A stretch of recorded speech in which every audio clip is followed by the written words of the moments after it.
नमस्कार दोस्तों, आज मैं आपको सुनाऊंगा शेख चिल्ली का सबसे बड़ा झूठ। उन दिनों शेख चिल्ली बादशाह के दरबार में मुलाजिम था। बादशाह तो उसे बहुत पसंद करते थे, लेकिन शहजादा उससे बहुत चिढ़ता था। एक दिन सभी दरबार में मौजूद थे।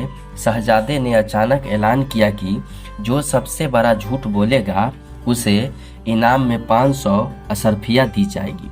सभी दरबारी ये ऐलान सुनकर बहुत खुश हुए और अपनी अपनी किस्मत आजमाने लगे।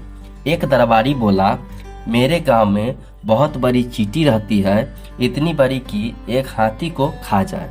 दूसरा दरबारी बोला, एक बार मेरे दादाजी तरबूज खा रहे थे, खाते खाते वो उनके बीज भी खा गए, जिससे उनके पेट में तरबूज की बेल उग आई। हर दरबारी इसी तरह की झूठी कहानियां सुनाकर शहजादे को खुश करने की कोशिश करने लगे, लेकिन शहजादा बोला, आपने अब तक जो भी कहा वो सब मुमकिन है, इसलिए उसे झूठ नहीं माना जा सकता।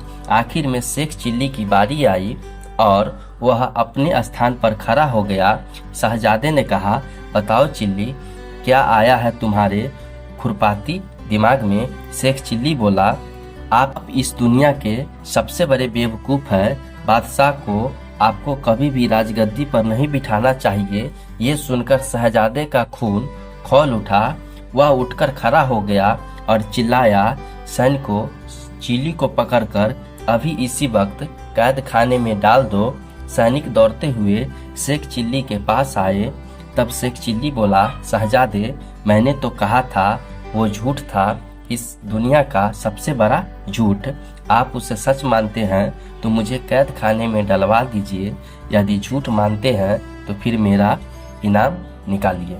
शहजादा क्या करता, उसे मानना ही पड़ा कि शेख चिल्ली के द्वारा जो कहा गया वो दुनिया का सबसे बड़ा झूठ है।